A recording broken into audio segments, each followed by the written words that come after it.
watch disaster. Share the story you live and master.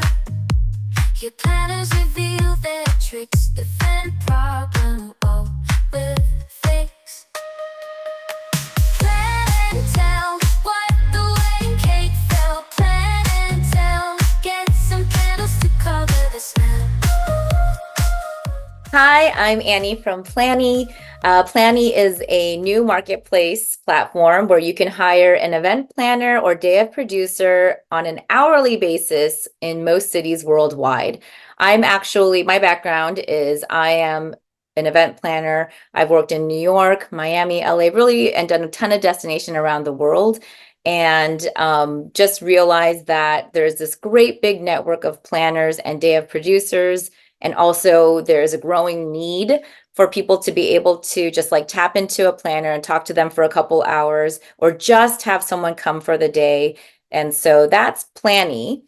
So we've got this great network of experienced planners, and I think I can speak for them all that whenever we tell anyone what we do for a living, the number one question we get back is, what's the worst thing that's happened at an event? And I'm fine, like, people love an entertaining, like, train wreck story, and I'm fine sharing that.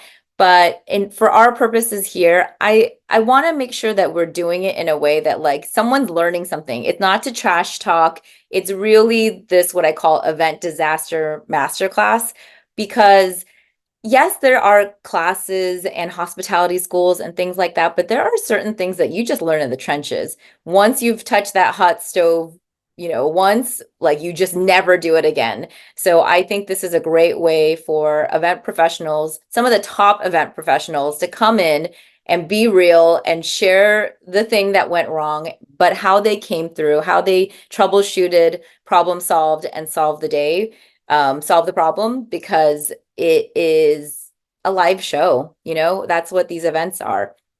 So I thought I would, just to kick off this first intro episode, I thought I would share one of the stories that happened to me. And actually, if you watch this on YouTube in our intro, you'll see a couple pictures of a cake. And I'm going to kind of give the background on what happened with that cake. Small story, but kind of your quintessential wedding oopsie cake disaster. But essentially, this is an event in Miami. I didn't live there at the time yet. So I borrowed a friend's car and I was going to the venue, and the clients asked me if I could just stop by and pick up the cake because turns out they cannot deliver it. And I was like, oof, you guys, I really don't like handling the cake and I really don't want to go pick it up. And they're like, oh my gosh, we totally won't like hold you like responsible if anything happens. Is it okay? And I was already running a little bit late, but I was like, okay. So I go by and I pick up the cake. Let me set the scene for you. It is pouring, pouring, pouring, pouring. And I'm just worried, like, okay, I'm in my friend's little VW. How do I have to make sure that I park it somewhere so that like I can run the box into the car without getting it soaked. So then I go in the restaurant. It's like a bakery restaurant. And then when I go inside, no one can speak English. And I can speak Spanish, but like very little. So in my broken Spanish, I asked them about the cake.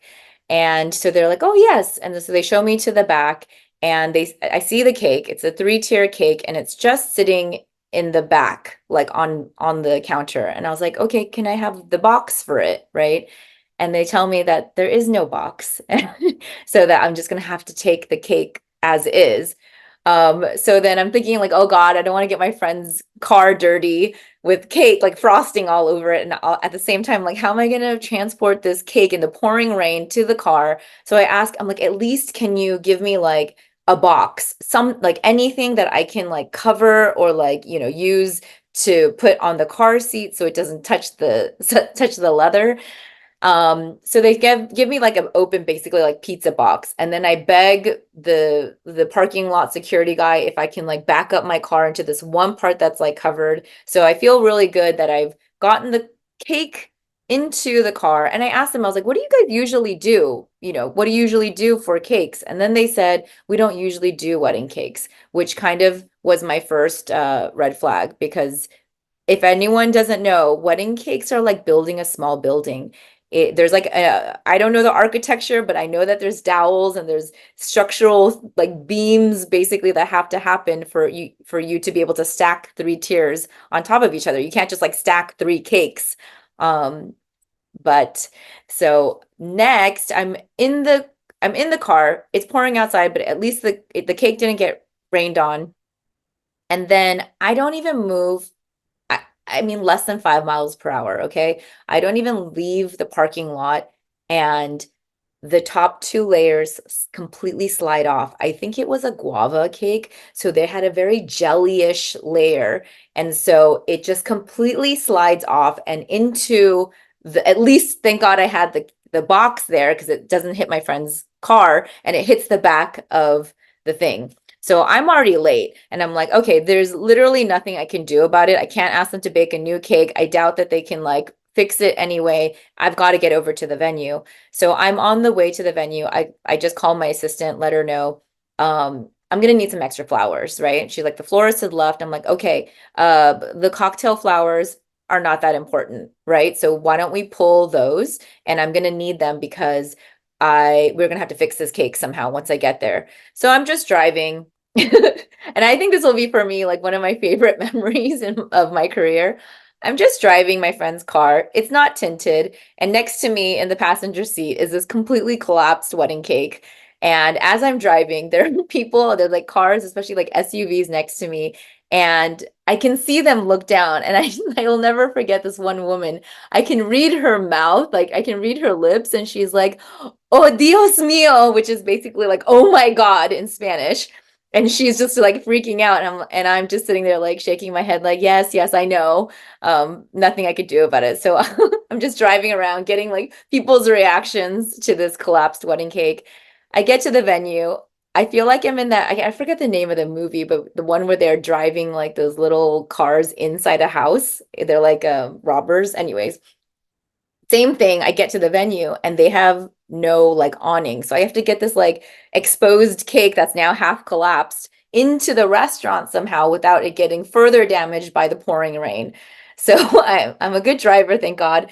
And I just back up into this, like, I mean, I'm just squeezing into this like entry awning. I don't even know if it's okay with the restaurant that I'm basically in their entryway with the car, but that's the only way I can get this cake out of the car without getting like poured on. So my assistant comes and grabs it. I go park the car, and then, it's inside. It's at least it didn't get any more water damage. We remove the top two layers, and then the exposed top, we just take all the cocktail arrangement flowers out of the vases and start assembling them onto the cake. And so that is the photo. If you go again and see the intro of the YouTube video for the episodes, you'll see that there is a cake then that went from like a three-tier collapsed, that's kind of like slumped over, into what's really just like a one tier with a bunch of orange flowers on top of it because that's all I had on hand. And the clients were totally cool about it. They knew it was going to happen. And I'll say the only regret there is the cake was so delicious. Like the bite of it that I had, I was like, damn, what a waste. That would have been a delicious cake. But yeah, so that's the story. Again, it's not like catastrophic. It's just a funny tale of like, what do you do? The solve for me in that case was cover it up with flowers, sacrifice the cocktail flowers and just like stuff it into the cake and no one will know. And no one knew. So more stories like this, probably bigger, bigger than a wedding cake, kind of like slip and sliding. But I'm excited to share those. I think it'll be super entertaining. I think it'll be educational for not only experienced and seasoned planners, but for anyone entering the event industry. I think that clients will like it. You'll learn about what goes on behind the scene, know all the things that could go wrong, and maybe make you appreciate your planner a little bit more, understanding the crazy things that we do. And that's it. I'm really excited. And if you guys want, so I made the soundtrack for Plan and Tell using AI. I was very proud of myself. So I can only use a clip of that during the actual intro and outro of each episode. But if you want to hear the whole track, hang on and I'll play the whole thing at the end of this intro episode so you can take a listen. I wrote the lyrics, but AI did help me with the beats. So, but I think it turned out pretty good. You guys tell me what you think. And really looking forward to having you guys hopefully subscribe and listen to all of the episodes that we have coming. I'm really, really, really excited about this. So here we go. If you're planning an event and would like some professional advice or support on the day, even if it's just for a few hours, Plannie is here as a resource to you with a network of top planners like today's guest. And if you're a planner who had something crazy happen at their event, please go to plannie.com and submit your story. We'd love to share it.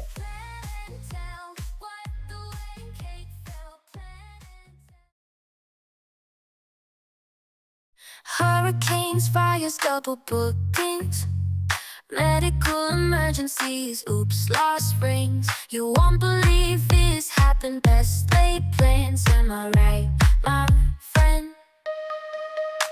Tell us how'd you dodge disaster.